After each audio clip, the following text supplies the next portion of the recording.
এর ভিত্তিতেই আমরা আওয়ামী লীগকে দল হিসেবে কাঠগড়ায় দাঁড়া করাবো এবং আমরা বলেছি যে আওয়ামী লীগ এবং ছাত্রলীগ এই মতাদর্শ এবং এই নামে বাংলাদেশের রাজনীতি করতে পারবে না। ও তাই নাকি? আওয়ামী লীগকে কাঠগড়া দাঁড় করাবে? তো কাঠগড়া যদি আওয়ামী লীগকে দাঁড় করাইতে হয় তাহলে আগে তোমার বাবাকে দাঁড় করাও না, যে তোমার বাবা একজন প্রধান শিক্ষক হয়ে লিফটের ভিতরে একজন মেয়েকে চুম্মু দিয়েছিল, এটা কি ভুলে গেছো?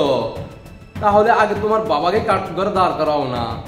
ওই মেয়ের চুম্মু দেওয়াতে, জুতার বাড়ি খাওয়াতে, পায়ে ধরে মাপ চাওয়াতে ভুলে গেছো? এখন অনেকে এসে কমেন্টে বলবো কি এটা ভুয়া। ভুয়া না, ভিডিও প্রমাণ আকারে সব দিচ্ছি। আগে আমাদের মুফাজ্জল ভাই কি বলে শুনি আসি। ভাই বলেন তো, আপনি কিছু একটা বলে যান এখানে। এই সমন্বয়কারীরা কি ধরনের পোলাপান? কার পোলাপান? হ্যাঁ, এর বাপগুলি কারা? আপনারা নাহিদ ইসলামের বাপের কথা জানেন? এর বাপে বদমাশি করে ধরা পড়ে আবার হাত পায়ে ধরলো, কোনো বিচার হইল না, কোনো ইনভেস্টিগেশন হইল না, নাথিং। কি ভাই কি বোঝেন নাই ওরা আসলে কারা? তাহলে আমরা দেখাচ্ছি, এবার আপনারা দেখেন ভিডিওটা। আপনারা যারা মনে করছিলেন যে না এটা ভুয়া মিথ্যা, দেখেন ওর বাবা কিন্তু একজন বিএমপি করে, হ্যাঁ, ছবি সহ আছে কিন্তু। আর ও হচ্ছে জামাতের রাজাকারের সেই সন্তান, হ্যাঁ, সে এখন জামাত প্রমোট করতেছে, জামাতের পক্ষ নিয়ে সে এখন সরকার হওয়ার চেষ্টা চালাচ্ছে, সে নাকি আবার সরকার হবে। দেখা যাক ওর বাবার জন্মদাতা বাবা, তার সম্বন্ধে আমরা একটু জানে আসি। দেখেন জুতার বাড়ি আর ক্ষমা চাচ্ছে, দেখেন ভিডিওটা দেখতে থাকুন।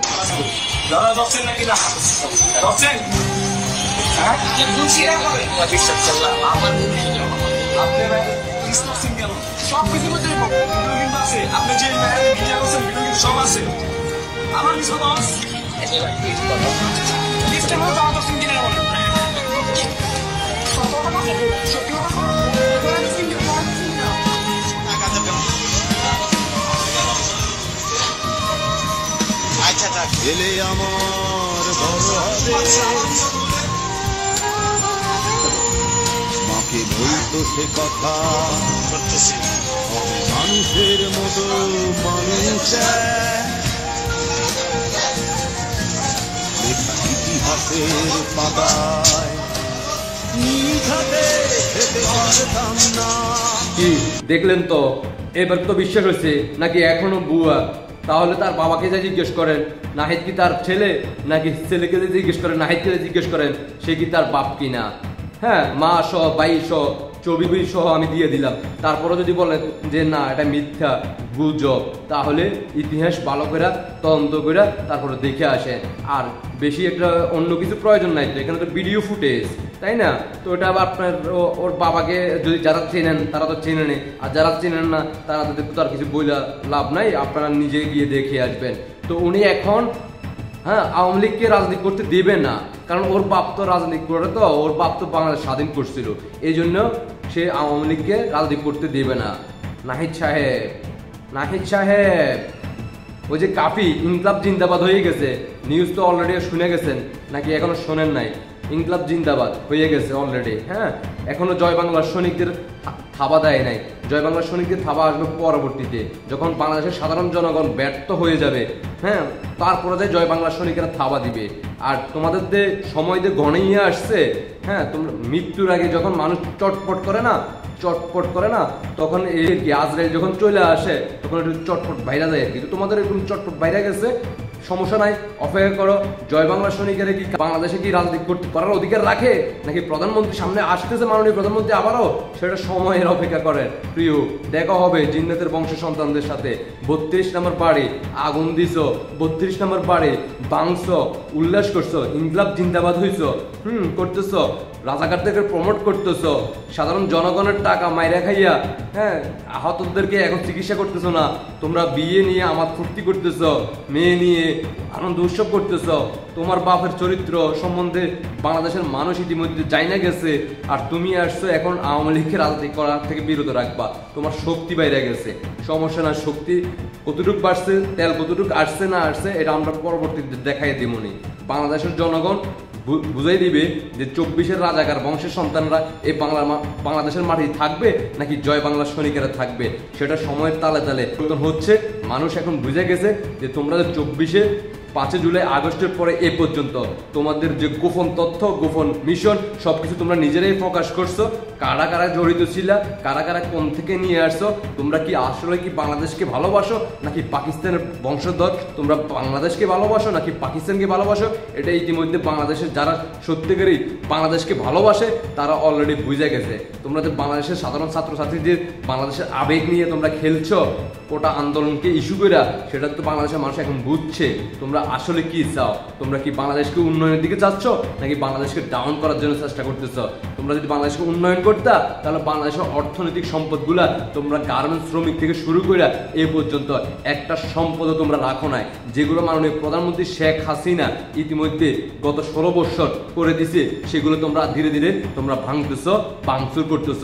যেখানে মাননীয় প্রধানমন্ত্রী শেখ হাসিনা 55 লক্ষ পরিবারকে ঘর বাড়ি দিছে বিনামূল্যে আশ্রয় প্রকল্প, সেগুলো তোমরা ভাঙচুর করে তোমরা নিজেরাই লুটপাট করে সেখানে জায়গা দখল করতেছ। ইতিমধ্যে কিন্তু মিডিয়াতে এগুলো ভিডিওগুলো প্রচার হয়েছে, বাংলাদেশের মানুষ জানায়। জয় বাংলার সৈনিকেরা রাজপথে নামতে হবে না, জয় বাংলার সৈনিকেরা ঢাকামুখী হতে হবে না। ওই 55 লক্ষ পরিবারে যদি একজন করেও যায় তাহলেও 55 লক্ষ হয়, বুঝতে পারছো ভাইয়া? আর বাংলাদেশের সাধারণ জনগণ যারা ইতিমধ্যে বিনামূল্যে বই পায় নাই, বাচ্চাদেরকে বই দিতে পারে নাই, তাদের বই নতুন বই উৎসব তার আনন্দ বুক করতে পারে নাই, বাচ্চাদের মুখে হাসি নাই, এটা প্রত্যেক পরিবারে যদি কোনো 100-এর মধ্যে 1% করে আসে তাহলে অনেক মানুষ হয়ে যাবে। আর যারা গার্মেন্টস শ্রমিক ভাই বোনেরা ইতিমধ্যে অনেকে কিন্তু গুলিতে এই দুনিয়া বিদায় হয়েছে, পুলিশের সেনাবাহিনী সরাসরি গুলি করছে, এটা তো অলরেডি জনসম্মুখে প্রকাশ। তো এখানে গার্মেন্টস শ্রমিকেরা যদি 1% নামে, হ্যাঁ, কারণ গার্মেন্টস শ্রমিকেরা গত 15-16 বছর গার্মেন্টস শ্রমিক ভাই বোনেরা প্রতি বছরে কিন্তু বেতন বৃদ্ধি হইতো, আর সেটা মাননীয় প্রধানমন্ত্রী শেখ হাসিনা হাত থেকে। তো ওইখান থেকে যদি 1% করে নামে ঢাকা শহরে তাহলে আর লাগে না। অন্যদিকে তো আর কিছু বললেন না, মুক্তিযুদ্ধ আছে, তারপরে কোটা আন্দোলনের যারা কোটা নিয়ে এতদিন বলছিল যে না কোটাটা প্রয়োজন নাই, মুক্তিযুদ্ধের পরিবারদের বাড়িঘর ভাঙচুর করা হয়েছে, মুক্তিযুদ্ধ পরিবারদের বাড়িঘর লুটপাট করা হয়েছে, তাদের সন্তানদেরকে বিভিন্নভাবে হ্যারাসমেন্ট করা হচ্ছে, ওইখান থেকে যদি 1% নামে যথেষ্ট, আর প্রয়োজন নাই। তো আরও আছে কি জানেননি, ওই যে বিধবা ভাতা, বয়স্ক ভাতা, হ্যাঁ, ওদের পরিবারের সন্তানরা যদি একজন করেও 100-এর মধ্যে 1% করে নামে, আর প্রয়োজন নাই। তো তোমাকে আর তোমার 24-এর ইউনুস গংদেরকে, পাকিস্তানি রাজাকারদেরকে এই বাংলার মাটি থেকে কিভাবে বিদায় করতে হয় সেটা সময়ের বলে দিবে। বাংলাদেশের সাধারণ জনগণ ইতিমধ্যে বুঝে গেছে তোমরা কতটুকু বাংলাদেশকে ভালোবাসো, তোমরা বাংলাদেশকে কিভাবে তোমরা এই বাংলার মাটির থেকে তোমাদেরকে বিদায় করতে হয় সেটা বাংলাদেশের সাধারণ জনগণ বোঝে। বাংলাদেশের সাধারণ জনগণ ইতিমধ্যে নিজেদের মত প্রকাশ করা শুরু করে দিয়েছে। শুধুমাত্র মাননীয় প্রধানমন্ত্রী সরাসরি যেদিন দেশবাসীর উদ্দেশ্যে ভাষণ দিবে, নির্দেশনা দিবে, তখনই বুঝতে পারবে বাংলাদেশের জনগণ কিভাবে তোমাদেরকে ঢাকা শহরে বন্দি করে। আর তোমরা তো দেশ থেকে যাইতেও পারবে না, যাওয়ার কোনো রাস্তাও নাই, যাইতে হলে কোন দিক দিয়ে যাইতে হবে সেটা বাংলাদেশের মানুষ জানে। তো তোমাদের 24-এর রাজাকার বংশের সন্তানেরা তোমরা যে 32 নাম্বার নিয়ে এ পর্যন্ত 5 জুলাই আগস্ট থেকে এ পর্যন্ত বাংলাদেশের যে পুলিশ বাহিনী তাদের মনের ভিতরে কতটুকু ভালোবাসা তোমরা পাবা সেটা সময় হইলে বুঝতে পারবা। কারণ বাংলাদেশের পুলিশদেরকে 3000+ পুলিশদেরকে তোমরা এই বাংলার মাটি থেকে বিদায় করছো ওই দুনিয়াতে। ওই পুলিশ ভাইয়েরা যদি সত্যিকারে দেশকে ভালোবাসে আর যদি সত্যিকারে তাদের বাইরের যদি একটু জন্য যদি ভালোবাসা থাকে অবশ্যই সেটা সময় মতো তোমরা বুঝতে পারবা। বাংলাদেশ সেনাবাহিনী তোমাদেরকে কাঁধে তুইলা তোমাদেরকে সম্মান জানাইছে, সেই সেনাবাহিনীদেরকে তোমরা বুয়া মায় অনেক কিছু তোমরা করছো। বাংলাদেশ সেনাবাহিনীকে বুলডোজার দিয়া তোমরা মাটিতে ফিসে দেওয়ার জন্য তোমরা প্রকাশ্যে তোমরা ঘোষণা দিচ্ছ। বাংলাদেশ সেনাবাহিনী সবাই তো আর জিন্নাতের বংশের সন্তানদেরকে ভালোবাসে না। বাংলাদেশ সেনাবাহিনী যে 1%ও বাংলাদেশ সেনাবাহিনী বাংলাদেশকে ভালোবাসে। আর তোমাদের এই জুলাই আগস্ট থেকে এই পর্যন্ত সেনাবাহিনীকে নিয়ে তোমরা যত ধরনের অপকর্ম চালাইছো, সম্মানহানি করছো, ওইখান থেকে যদি 1% সেনাবাহিনী গর্জে ওঠে আর লাগে না।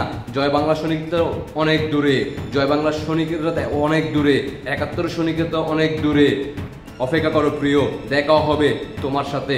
বাংলাদেশের প্রত্যেকটা এলাকা থেকে গর্জে উঠবে জয় বাংলার সৈনিকেরা, সাধারণ জনগণরা তোমাদেরকে জীবনের শিক্ষা দিয়ে দিবে।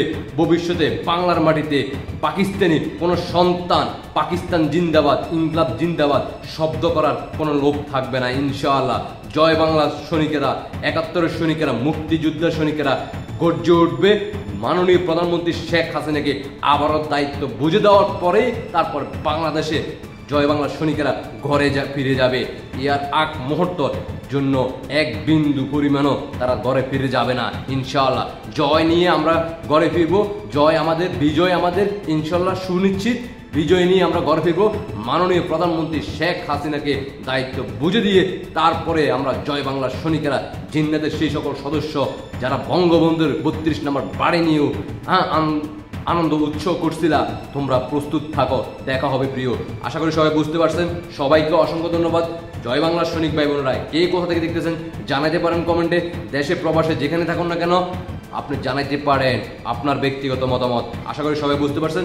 সবাইকে অসংখ্য ধন্যবাদ। জয় বাংলা, জয় বঙ্গবন্ধু, জয় শেখ হাসিনা। বিজয় আসবে আসবে ইনশাআল্লাহ। শেখ হাসিনাতে আস্থা। আল্লাহ হাফেজ।